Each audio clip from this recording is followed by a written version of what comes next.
말씀입니다. 그러므로 너희는 이렇게 기도하라. 하늘에 계신 우리 아버지여, 이름이 거룩히 여김을 받으시오며. 아멘. 우리 하이델베르크 교리문답 제122문입니다. 제가 질문을 읽으면 여러분께서 답을 읽어주시기 바랍니다. 제122문, 주기도문의 첫 번째 간구는 무엇입니까? 이름이 거룩히 여김을 받으시오며로 이러한 간구입니다.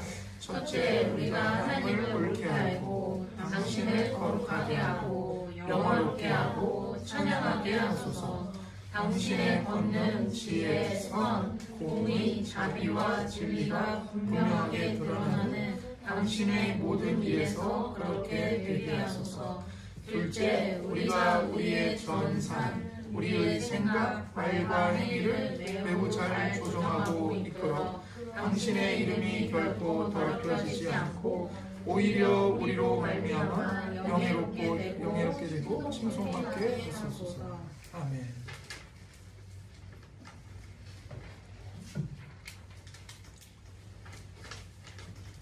우리는 지난 주일에 제120문 그리고 121문에서 주님의 기도의 서문에 해당하는 하늘에 계신 우리 아버지, 이 의미에 관해서 살펴봤습니다. 오늘은 이제 주님의 기도의 이제 본문에 해당하는 그 6개의 간구 중에서 첫 번째 간구인 아버지의 이름이 거룩히 여김을 받으시오며, 이 뜻이 무엇인지 살펴보고자 합니다. 우리 개역 개정에는 아버지여 이름이 거룩히 여김을 받으시오며 이렇게 나와 있는데, 헬라어 성경에는 이 이름이 앞에 당신은 이게 붙어 있습니다. 아버지여 당신의 이름이 거룩히 여김을 받으시오며 이렇게 써 있어요. 그래서 이 이름은 하나님 아버지의 이름임을 성경은 분명하게 밝히 말하고 있습니다. 자, 주님께서 가르쳐 주신 우리 주님의 기도의 첫 번째 간구는 무엇입니까? 122문이 이렇게 답을 합니다.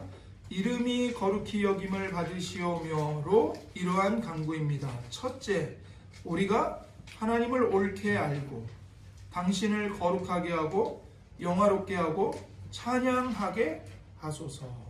이렇게 이제 첫 번째 답을 말하는데요. 가장 먼저 우리가 하나님을 옳게 알고입니다. 이건 매우 중요합니다. 예수님이 제자들에게 너희는 나를 누구라 하느냐 질문을 하셨죠. 그 질문에 베드로가 주는 그리스도시요 살아계신 하나님의 아들이시니이다 라고 대답을 했어요. 그러자 예수님이 베드로의 대답을 들으시고 이렇게 말씀하셨습니다. 마태복음 16장 17절, 예수께서 대답하여 이르시되 가요나 시모나 내가 복이 있도다. 이를 내게 알게 한 이는 혈육이 아니요 하늘에 계신 내 아버지시니라. 예수님께서 베드로에게 바요나 시모나 내가 복이 있도다 이렇게 얘기하죠. 그러니까 바요나는 뭐냐면 바가 아들이고요, 요나는 아버지의 이름이에요. 그러니까 요나의 아들인 시모나, 그러니까 베드로의 원래 히브리식 이름은 시몬인 거예요. 요나의 아들 시모나, 네가 복이 있도다 이렇게 말씀하세요. 복이 있대요. 왜 복이 있어요? 예수님이 그리스도이시고 살아계신 하나님의 아들이심을 올바르게 알고 있는 그것이 바로 복인 거예요. 그래서 예수님이 내가 복이 있도다 그러면서 이 복이 매우 특별한 복이라는 것을 뒤에서 이렇게 말씀하시죠. 이를 너에게 알게 한 이는 혈육이 아니요 하늘에 계신 내 아버지시니라. 그래, 네가 나를 그리스도요 살아계신 하나님의 아들이라고 옳게 알고 있구나. 그게 너의 복이다. 왜 그러냐면 네가 그것을 알게 한 것은 사람이 아니고 너 자신도 아니고 하늘에 계신 내 아버지께서 너에게 그것을 계시해 주셨기 때문이다. 이걸 말씀하시는 거예요. 그래서 복이 있다는 거예요. 그래서 여러분, 우리가 복을 얘기할 때 건강하고 재정의 어려움을 겪지 않고 관계에서 모든 사람들이 나를 좋아해주고 내 말을 잘 듣고, 그것보다도 성경이 말하는 복 중의 복은 뭐예요? 지금 이 예수님의 말씀에 의하면 예수님이 누구신가를 옳게 아는 것, 예수님이 그리스도시요 살아계신 하나님의 아들이심을 분명하게 아는 것, 그리고 그것을 알게 한 분이 사람이 아니라, 내가 아니라 하늘에 계신 예수님의 아버지, 하나님 아버지이심을 아는 것, 이게 복이에요. 그러면 여러분 생각해 보세요. 여러분이 복 받은 사람들입니까? 복을 못 받은 사람들입니까? 복 받은 사람들인 거예요. 물론 여러분이 남이 모르는 큰 슬픔을 짊어지고 갈 수 있어요. 몸이 아플 수 있어요. 가난의 고통을 겪을 수 있어요.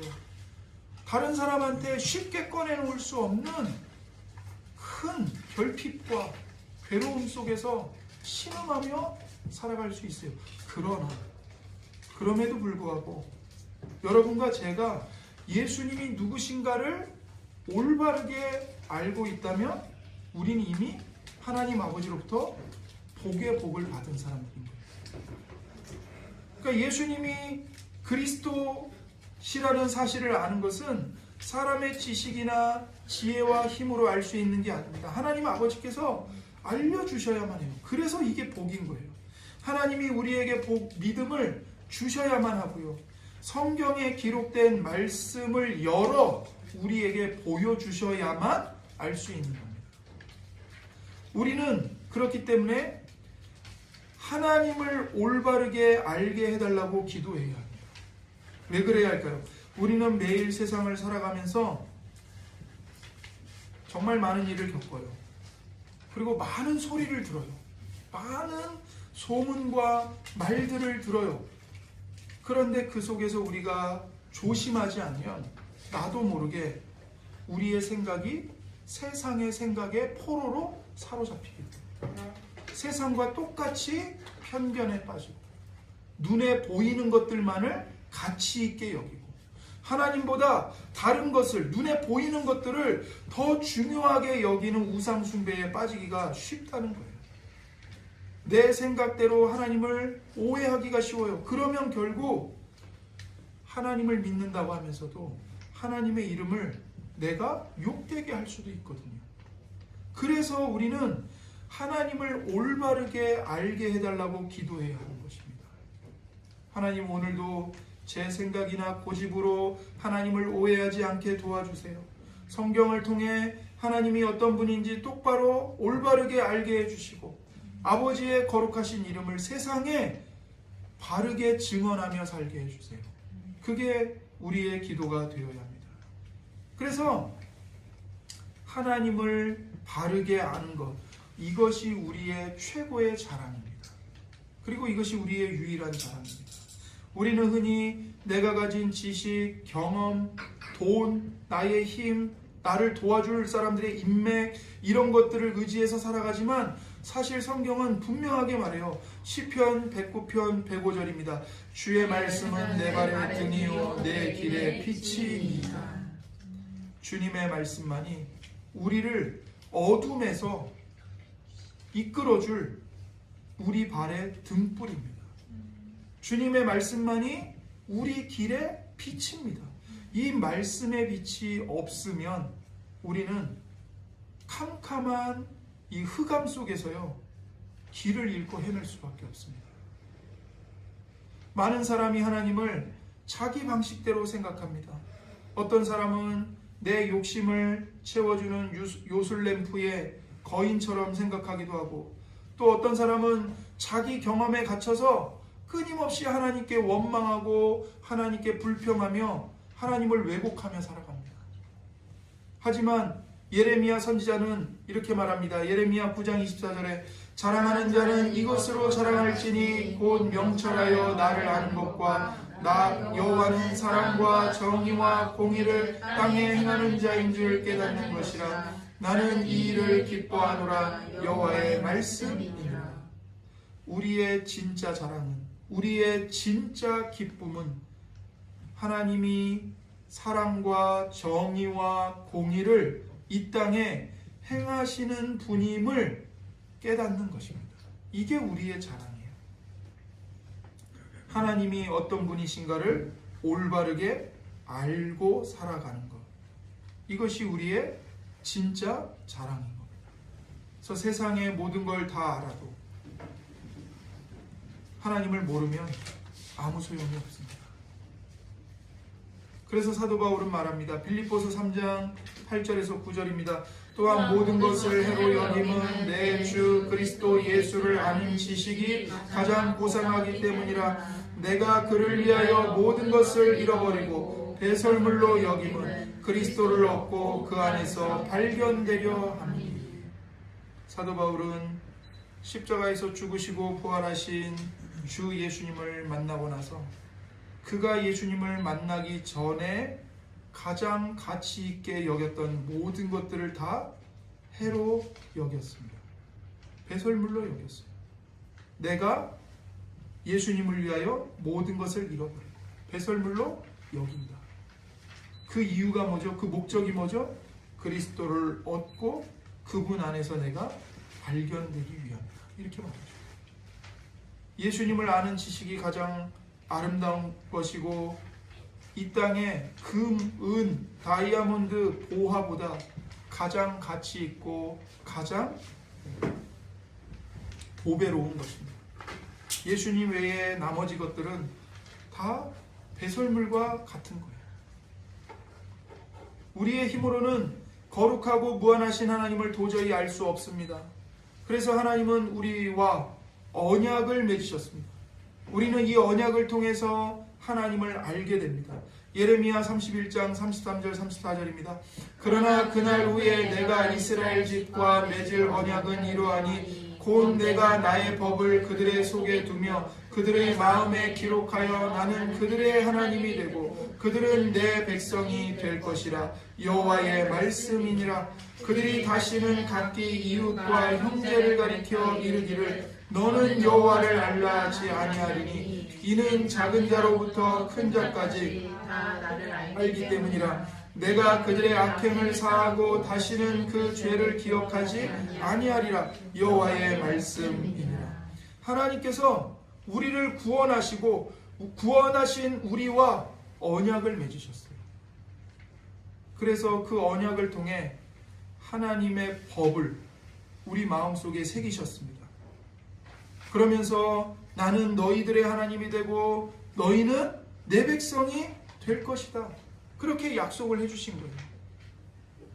우리가 하나님을 알려달라고 당당하게 기도할 수 있습니다. 그 근거가 뭐냐면 바로 이 언약에 있습니다. 이 언약.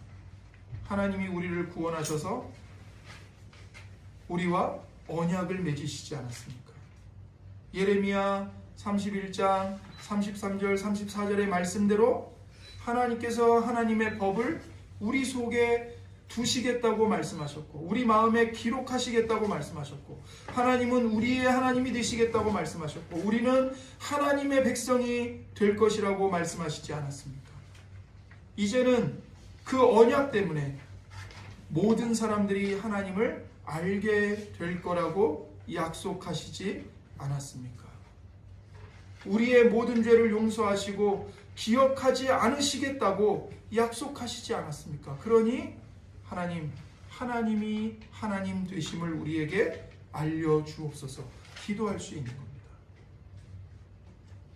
우리 죄를 용서하시고 다시는 기억하지 않으시는 하나님의 은혜가 있기 때문에 우리는 당당하게 나아가서 하나님을 알려달라고, 하나님 우리를 만나달라고, 하나님의 하나님 되심을 보여달라고 간구할 수 있는 것이죠.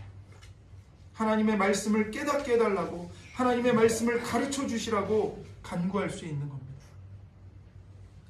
이 땅에 수많은 지식이 있지만 그 땅의 지식들은 우리를 영원한 생명으로 인도하지 못합니다.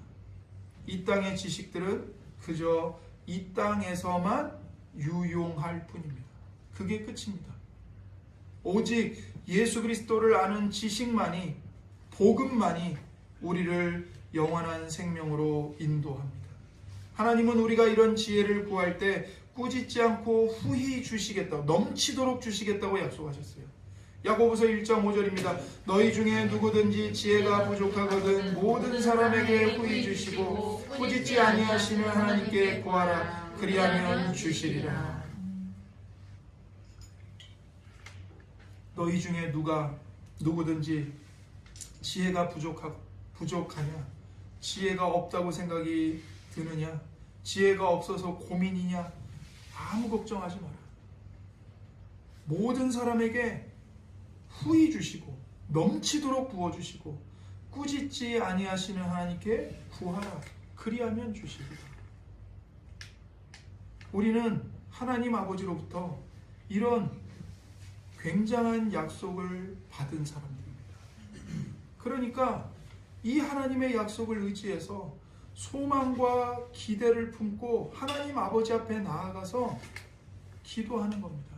아버지의 이름이 거룩히 여김을 받으소서. 이렇게 기도하는 거예요. 그래서 이 기도를 통해 첫 번째로 하나님 아버지를 우리에게 올바르게 알게 해 주십시오. 우리가 하나님 아버지를 올바르게 알게 해 주십시오. 그렇게 간구할 수 있는 것입니다. 그래서 우리는 이렇게 기도합니다. 하나님, 세상을 아는 지식보다 하나님을 아는 지혜를 더 갈망합니다. 우리의 눈을 열어 주의 말씀을 보게 하시고 하나님의 하나님 되심을 보게 하시고 하나님을 아는 것이 우리의 가장 큰 기쁨이 되고 최고의 즐거움이 되고 행복이 되고 자랑이 되게 해 주옵소서. 우리가 이렇게 기도하는 겁니다. 그리고 이제 122문답은 이어서 당신을 거룩하게 하고 영화롭게 하고 찬양하게 하소서라고 기도하라고 가르칩니다. 우리가 하나님을 올바르게 알게 되었다면 그 다음으로 이어지는 자연스러운 과정이 뭘까요? 하나님을 영화롭게 하는 삶입니다. 이것이 자연스럽게 연결되는 고백인 거예요. 이것이 인생의 최고의 목적입니다. 하나님을 영화롭게 하는 것. 아까 우리가 예레미야 9장 24절에서 봤듯이 인생이 이 땅에서 자랑할 것은 명철을 얻어서 하나님을 알고 하나님이 사랑과 공의와 정의를 이 땅에 행하시는 분임을 깨닫는 것입니다. 하지만 이것 또한 우리 사람의 의지나 노력만으로는 불가능합니다. 그래서 우리는 겸손히 하나님 앞에 엎드려 하나님의 도우심을 간구해야 합니다. 그래서 사도 바울은 로마서에서 이렇게 고백했습니다. 로마서 11장 33절 34절 깊도다 하나님의 지혜와 지식의 풍성하며 그의 판단은 헤아리지 못할 것이며 그의 길은 찾지 못할 것이로다. 누가 주의 마음을 알았느냐? 누가 그의 모사가 되었느냐? 하나님의 지혜와 지식은 너무 깊어요. 그리고 너무 풍성해요.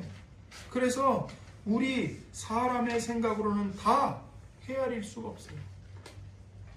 우리가 하나님께 설령 뭘 드린다 한들 사실 그것은 원래부터 내 것이 아니었어요. 하나님께 이미 우리가 받은 것을 되돌려 드린 것뿐이죠. 그래서 로마서 11장 35절에서 바울이 바로 이어서 이렇게 말하죠. 누가 주께 먼저 드려서 갚으심을 받겠느냐? 세상에 어느 누가 하나님께 빚을 지게 만들 수 있겠습니까? 누가 하나님께 뭔가를 빌려줄 수 있겠냐고요. 어느 누가 세상에 하나님을 빚쟁이로 만들 수 있겠냐고요. 그럴 수 없다고요. 주님은 우리에게 무언가를 받으셔야만 만족하시는 분이 아닙니다. 오히려 아무것도 없는 우리 손에 모든 것을 아낌없이 내어주시는 분입니다. 우리가 하나님께 드리는 정성과 헌신은 결국 하나님께로부터 받은 은혜가 나를 거쳐서 다시 하나님께로 되돌아가는 것일 뿐입니다. 그러니 피조물인 우리가 할 일은 우리에게 주어진 은혜를 내 것으로, 내 것처럼, 내가 영원히 소유할 것처럼 움켜쥐지 않고 기쁘게 하나님과 이웃들에게 돌려드리는 거예요. 나눠주는 거예요. 정말 안타깝게도 많은 사람들이 하나님께 영광을 돌립니다 말하면서도 속으로는 자기 이름이 높아지기를 바라곤 합니다. 남에게 아쉬운 소리 하지 않을 만큼만, 남에게 꿀리지 않을 만큼만, 가난한 사람 도와줄 수 있을 정도만 성공하게 해주세요. 이렇게 말하지만 사실 그 중심에는 하나님이 아닌 나의 안위와 나의 만족이 자리 잡고 있을 때가 많습니다. 이런 생각은 하나님을 절대적인 가치를 지닌 창조주로 보기보다 내 인생을 조금 더 편안하게 만들어줄 수단으로 착각하는 것입니다. 하나님이 우리에게 정말 주고 싶어 하시는 보화가 있는데 그것이 무엇인지 모른 채 그저 땅에 썩어 없어질 것들로만 배를 채우려고 하는 모습인 것이죠.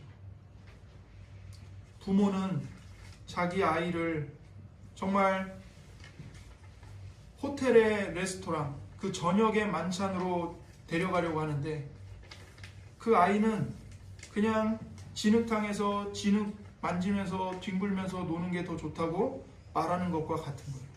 우리가 그럴 때가 많다는 거죠. 하나님은 우리를 저 하늘나라, 저 천국의 레스토랑으로 정말 그 하늘나라 잔치의 향연이 영원한 그곳으로 우리를 데려가시려고 하는데 우리는 그저 이 땅에서 진흙파이 구워 먹으면서 진흙파이 더 주세요 이러고 있는 것과 다를 바가 없다는 거예요. 여러분, 진짜 기도는 하나님을 이용해서 내가 더 많이 소유하고 더 많은 힘을 갖고 내가 더 높아지는 것이 아니라 하나님 그분이 나의 목적이 되는 것입니다. 이게 진짜 기도예요. 내가 세상에서 얼마나 유명해지는가, 얼마나 안정된 삶을 사는가가 중요한 게 아니라 오히려 내가 가진 모든 것, 심지어 나의 연약함까지도 하나님의 거룩함을 드러내는 도구로 쓰이기를 바라는 마음, 그것이 바로 아버지의 이름이 거룩히 여김을 받으시오며 라고 기도하는 사람의 진짜 태도인 것입니다. 그래서 우리는 아버지의 이름이 거룩히 여김을 받으시오며 라고 기도함으로써 하나님 외에는 아무것도 중요한 게 없다는 것을 고백하는 것이고요. 오직 하나님 한 분만이 가장 존귀하고 가장 중요합니다. 이것을 고백하는 거예요. 그런 의미로 아버지의 이름이 거룩히 여김을 받으소서 이렇게 기도하는 거죠. 그래서 여러분, 우리가 우리 자신의 무가치함을 고백할 때 하나님의 영광이 시작된다는 사실을 기억해야 합니다.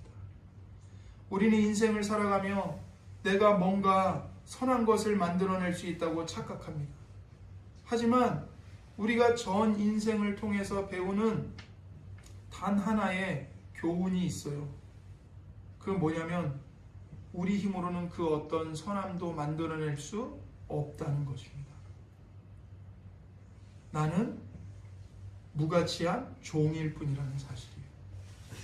그래서 로마서 11장 36절에 이렇게 말하죠. 이는 만물이 주에게서 나오고 주로 말미암고 주에게로 돌아감이라 그에게 영광이 세세에 있을지어다. 아멘. 우리는 무가치예요. 우리는 아무것도 아니에요. 그러나 모든 것이 주님으로부터 나오고 주님으로 인해 움직이고 결국 주님께로 돌아갑니다. 그러나 우리는 어떠합니까? 아무것도 없는 무에서 지음받은 존재일 뿐 아니라 죄로 인해 마음이 부패한 자들입니다. 솔직히 말해서 하나님의 은혜로운 통치가 없다면, 하나님의 은혜로운 간섭과 이끄심이 없다면 우리가 내놓는 결과물은 그저 부끄러운 실패뿐입니다. 지금 우리가 누리는 신분과 형편도 사실 우리의 지혜가 아니고요, 우리의 어리석음과 고집을 선하게 바꿔주신 하나님의 전적인 은혜의 덕분입니다. 그러니 우리에게는 자랑할 우리 자신의 영광이 조금도 없습니다. 오직 하나님께만 영광이 세세토록 있어야 합니다. 그러므로 우리가 하나님을 거룩하게 하고 영화롭게 하고 찬양하는 일을 할 수 있도록, 그런 삶을 살아갈 수 있도록 도와주시길 하나님께 기도해야 합니다. 그래서 우리는 아버지의 이름이 거룩히 여김을 받으시오며, 이 기도를 통해서 하나님 아버지, 나를 높이려는 욕심을 십자가에 못 박게 해주십시오. 하나님이 주신 은혜를 내 것인 양 자랑하지 않게 하시고, 오직 내 삶을 통해서 하나님의 이름과 사랑과 공의만이 드러나게 하옵소서. 하나님 아버지의 이름이 나를 통해 거룩하게 여김을 받으시기를 간절히 소원합니다. 이렇게 기도해야 하는 것입니다. 자, 이제 또 122문답을 이어서 보면요, 당신의 권능, 지혜, 선, 공의, 자비와 진리가 분명하게 드러나는 당신의 모든 일에서 그렇게 되게 하소서. 이렇게 기도를 합니다. 우리가 하나님을 영화롭게 한다는 것은 단순히 입술로만 찬양하는 게 아닙니다. 세상 모든 만물 속에 숨겨진 하나님의 권능, 지혜, 선함, 공의, 자비, 그리고 진리를 분명하게 찾아내고 발견하는 것입니다. 로마서 1장 20절에는 이렇게 말합니다. 창세로부터 그의 보이지 아니하는 것들, 곧 그의 영원하신 능력과 신성이 그가 만드신 만물에 분명히 보여 알려졌나니 그러므로 그들이 핑계하지 못할지니라. 영이신 하나님은 분명 우리 육신의 눈에 안 보여요. 그런데 로마서 1장 20절은 그 보이지 아니하는 하나님의 영원하신 능력과 신성이 어디에 나타나 있다고 말해요? 그가 만드신 만물에 분명히 보여 알려졌다고 말을 하는 겁니다. 그래서 창세 이후로 하나님의 영원하신 능력과 신성이 그분이 만드신 모든 피조물 속에 분명히 드러나 있어요. 길가에 핀 꽃 한 송이, 광활한 우주, 그리고 우리 인생의 구비구비마다 하나님의 성품이 녹아있지 않은 곳이 없습니다. 우리는 그것을 발견하고 마음껏 누려야 합니다. 사실 우리가 하나님을 위해 홀로 할 수 있는 일은 단 하나도 없습니다. 오히려 우리가 해야 할 가장 크고 위대한 일은 하나님이 하시는 일을 발견하는 것이고, 하나님이 보내신 분, 즉 예수 그리스도를 믿는 것입니다. 그래서 예수님은 이렇게 말씀하셨어요. 요한복음 6장 29절, 예수께서 대답하여 이르시되 하나님께서 보내신 이를 믿는 것이 하나님의 일이니라 하시니. 예수님을 믿고 신뢰하고 의존하고 그 예수님을 기뻐하고 즐거워하고 오직 예수님으로 배부르고 만족한 것, 이것이 바로 하나님의 일이고 이것이 바로 하나님을 가장 영화롭게 하는 일입니다. 예수님이 이 땅에 오셔서 우리의 모든 죄값을 당신의 목숨으로 다 갚으셨고 우리의 구원을 완성하셨습니다. 이 땅에 오셔서 예수님이 말씀하시는 것마다, 그분이 하신 일마다, 그분이 누군가를 만나실 때마다 하나님의 권능, 하나님의 지혜, 하나님의 선함, 하나님의 공의, 하나님의 자비와 진리를 풍성하게 펼쳐 보이셨어요. 그것을 아는 것이 하나님의 일입니다. 예수님이 이 땅에 오셔서 보여주신 모든 일은 하나님의 권능과 지혜, 자비와 진리가 얼마나 풍성한지를 우리에게 보여준 사건입니다. 이렇게 하나님이 하신 일을 발견하고 하나님을 온전히 믿는 것, 그것이 바로 우리가 해야 할 가장 중요한 하나님의 일입니다. 출애굽기 34장 6절과 7절을 보겠습니다.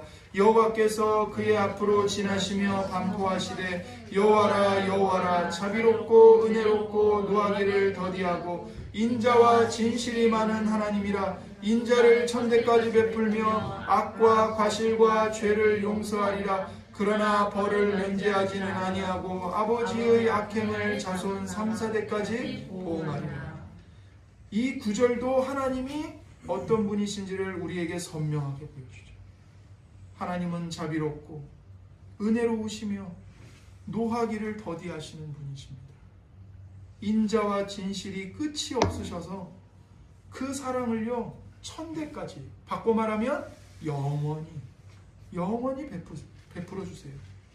그러나 또 동시에 공의로우셔서 의로우셔서 악행에 대해서는 분명히 책임을 물으시는 분입니다. 그래서 하나님은 사랑과 공의의 하나님이세요.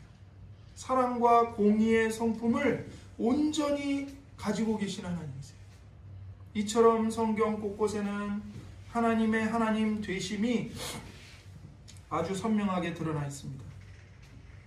우리가 하나님을 찬양한다는 것은 바로 이런 하나님의 성품, 하나님의 속성이 온 세상에 가득하다는 사실을 인정하고 기뻐하는 것입니다.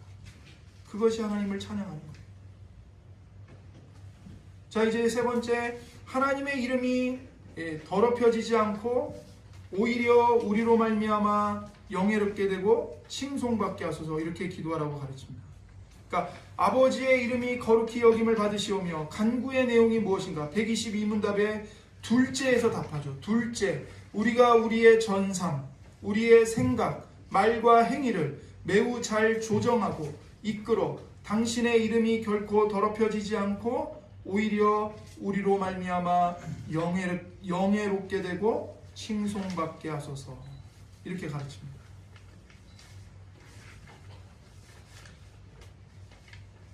우리가 하나님을 옳게 알고 그분을 찬양하기로 마음먹었다면 그 다음에 우리에게는 무엇이 필요할까요?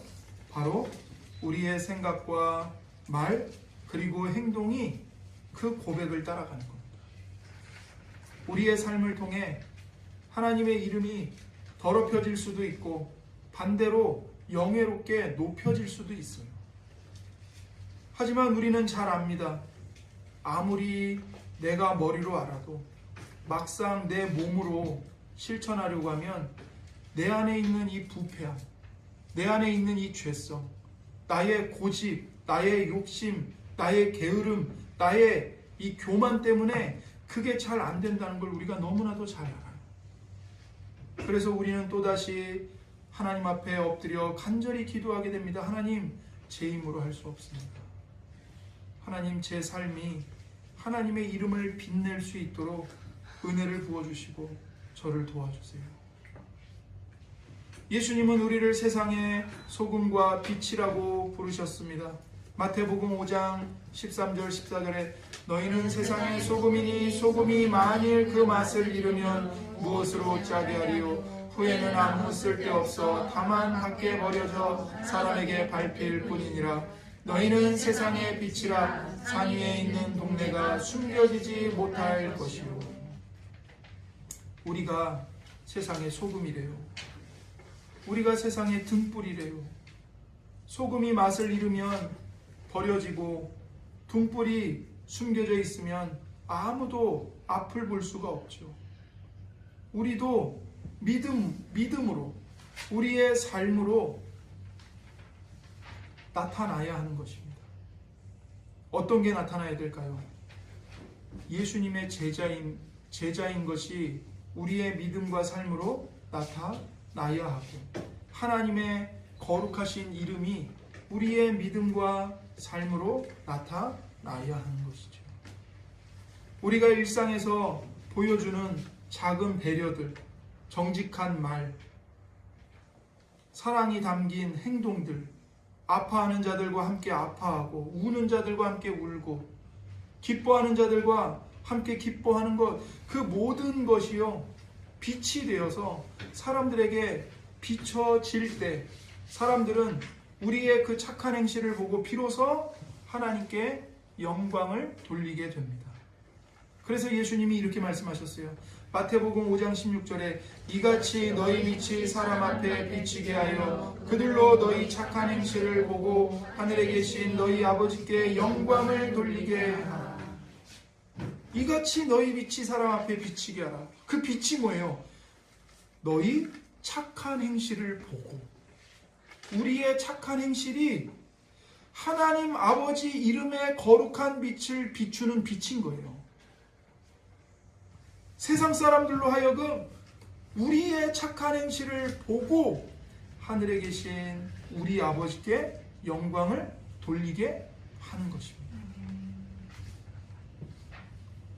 이러려면 겉모습만 꾸미는 형식으로는 안 됩니다. 우리 마음 중심에서부터 하나님을 향해 기쁨이 우러나와야 되고요. 감사가 우러나와야 돼요. 그래야 착한 행실로 하나님의 이름의 빛을 비추면서 하나님 아버지께 영광을 돌리는 삶을 살 수가 있는 거죠. 그리고 이것이 바로 예수님이 말씀하신 서기관과 바리새인보다 더 나은 의인 겁니다. 이것이 바로 서기관과 바리새인보다 더 나은 의예요. 그들은 그들의 겉모습만 보면 의로웠어요.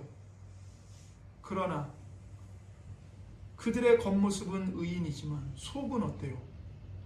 시체와 온갖 가증한 것들과 썩어 문드러지는 게 나뒹굴고 이 시체 썩는 냄새가 진동하는 무덤이었다고. 무덤. 거듭나지 않은 종교인이 바로 이런 실체인 거예요. 우리가 성령으로 거듭나기 전에 그랬어요. 겉모습은 그럴듯해요. 의인의 모습이에요. 법 없이도 살 사람처럼 보여요. 그러나 우리 속은 나라는 우상으로 가득 차가지고 생명은 눈꽃만큼도 없고 썩는 시체밖에 없었다. 죽음의 향기가 진동하고 있었다. 우리가 그랬어요. 그런데 예수님을 만나고 예수님의 보혈로 대속의 은혜를 받고 성령으로 거듭나자 어떻게 됩니까? 겉모습만 꾸미는 서기관 바리새인들의 의가 아니라 정말 우리 속사람이 거듭나고 새로워지는 하나님이 기뻐하시는 의로운 삶의 모습으로 변화되게 되는 거죠. 예수님은 우리의 겉모습뿐만이 아니라 마음의 중심을 보십니다. 예수님은 형제를 향해서 화를 내거나 욕을 하거나 비난을 하거나 또는 누군가를 보고 은밀하게 음란한 생각을 품거나 이 모든 게 다 죽어마땅한 죄라고 말씀하셨습니다. 솔직히 생각으로조차 죄를 짓지 않고 살 수 있는 사람이 우리 중에 단 한 명이라도 있을까요? 아무도 없습니다. 우리는 거룩하게 살고 싶어 노력합니다. 그러나 현실에서는 매번 넘어지고 실패하기 일쑤입니다. 그래서 우리는 기도할 수밖에 없습니다. 하나님, 제 힘으로는 도저히 거룩해질 수가 없습니다. 하나님이 도와주셔야만 제가 이 거룩한 삶의 길을 걸어갈 수 있습니다. 이렇게 간구해야 하는 것입니다. 우리는 죄와 싸우고 거룩하게 살려고 하는 결단이 무너질 때마다 낙심하고 좌절합니다. 하지만 그때가 바로 하나님의 은혜로 다시 일어날 때입니다. 거룩하신 하나님을 제대로 아는 사람은 자신의 실패 앞에서 주저앉아 있지 않습니다.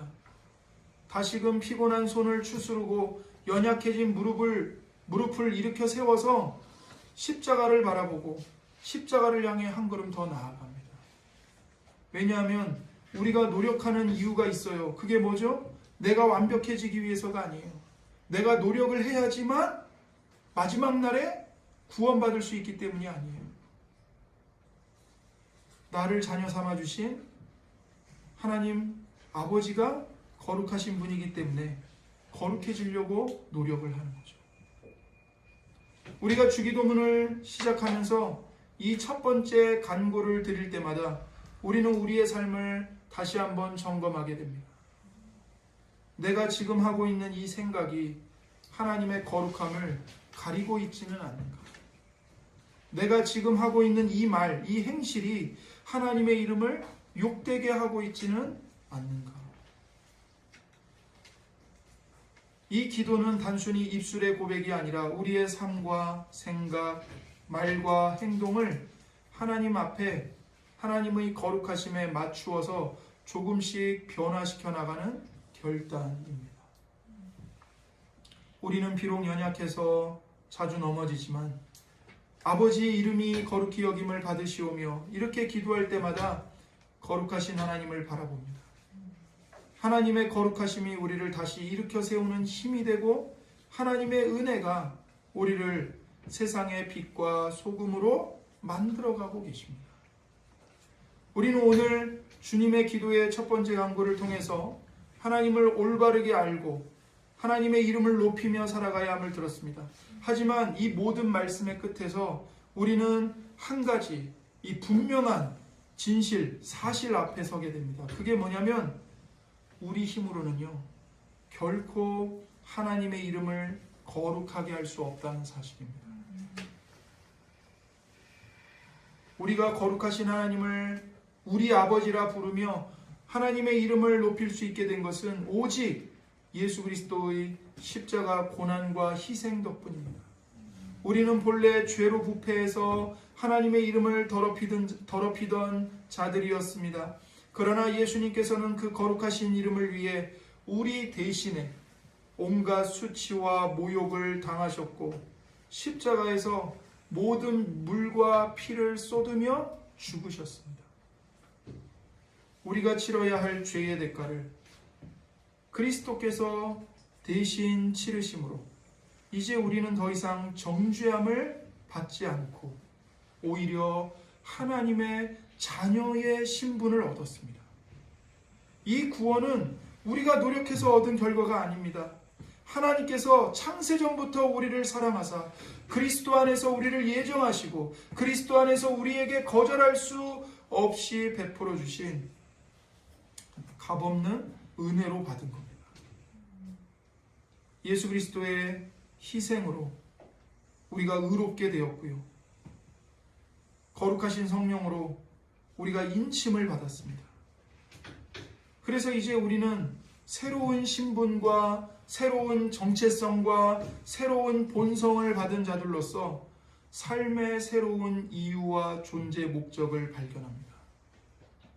우리가 거룩하게 살려고 애쓰는 이유는 그래야 구원을 얻기 때문이 아닙니다.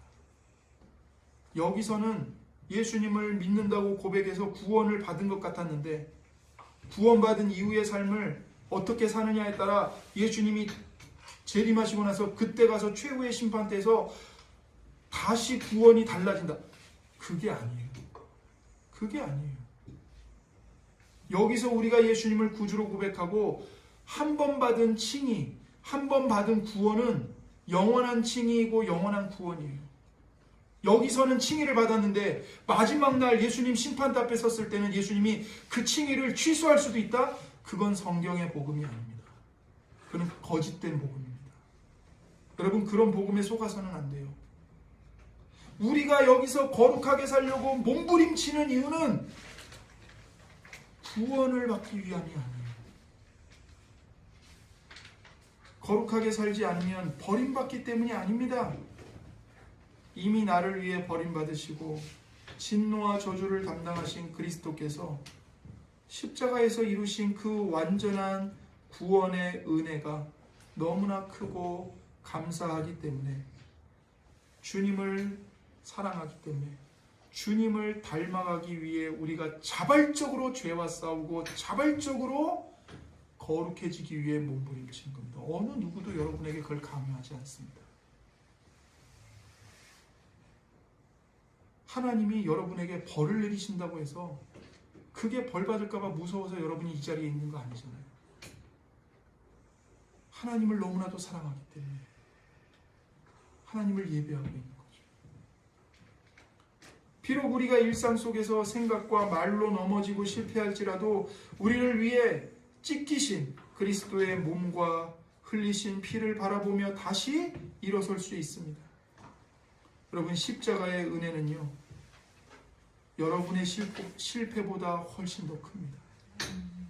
여러분의 실패, 여러분의 약함, 여러분의 무능함, 여러분의 부패함을 이기지 못할 십자가의 은혜는 없습니다. 다 이깁니다. 하나님의 사랑은 우리의 더러움을, 우리의 약함을 덮고도 남습니다. 그래서 아버지의 이름이 거룩히 여김을 받으소서, 이 간구는 결국 예수님의 생명으로 다시 얻은 우리의 삶을 이제는 온전히 아버지께 돌려드립니다. 이러한 사랑의 고백입니다. 나의 성공이나 나의 안락함이 목적이 아니라 우리를 살리신 하나님 아버지의 이름과 영광이 목적이 되는 삶. 이것이 바로 십자가의 은혜를 아는 자녀의 마땅한 반응입니다. 여러분, 하나님의 섭리는 우리의 어리석음조차 선으로 바꾸십니다. 그 하나님의 섭리를 신뢰하십시오. 그리고 오늘 하루도 우리 삶에 아무리 작은 것이라 할지라도 하나님을 기쁘시게 하는 것을 선택하시고 기쁘게 하나님과 동행하는 우리가 되기를 소망합니다. 기도하겠습니다. 하나님 아버지, 감사합니다. 우리가 하이델베르크 교리문답을 통해서 주님의 기도를 배우는 가운데 하나님 아버지의 이름이 거룩히 여김을 받으소서 기도하는 것의 중요성을 우리가 배우게 됩니다. 하나님 아버지, 이 기도를 통해 하나님을 올바르게 알기를 갈망하는 자들이 되게 하시고, 또한 하나님의 거룩하신 이름의 영광의 빛을 우리의 몸으로, 우리의 말과 행실로 반사하여 비추기를 기뻐하는 자들로 살아가게 하여 주옵소서. 그리하여 우리의 기도와 우리의 삶을 통해 하나님의 이름이 영광을 받으시고 거룩해짐을 받으시고 하나님의 이름이 우리의 생애에서 가장 중요하고 가장 존귀하고 가장 영광스러운 이름이라는 것을 우리가 증언하며 살게 하여 주옵소서. 또 이것이 우리 힘으로는 되지 않습니다. 우리는 부패한 죄인들이고 우리는 아무것도 아니며 우리는 무가치한 자들일 뿐입니다. 하오니 하나님, 우리가 하나님 아버지의 이름의 거룩한 영광을 위해 살아갈 수 있도록 우리를 도와주시옵소서. 감사하며 우리 구주 예수 그리스도의 이름으로 기도드립니다. 아멘.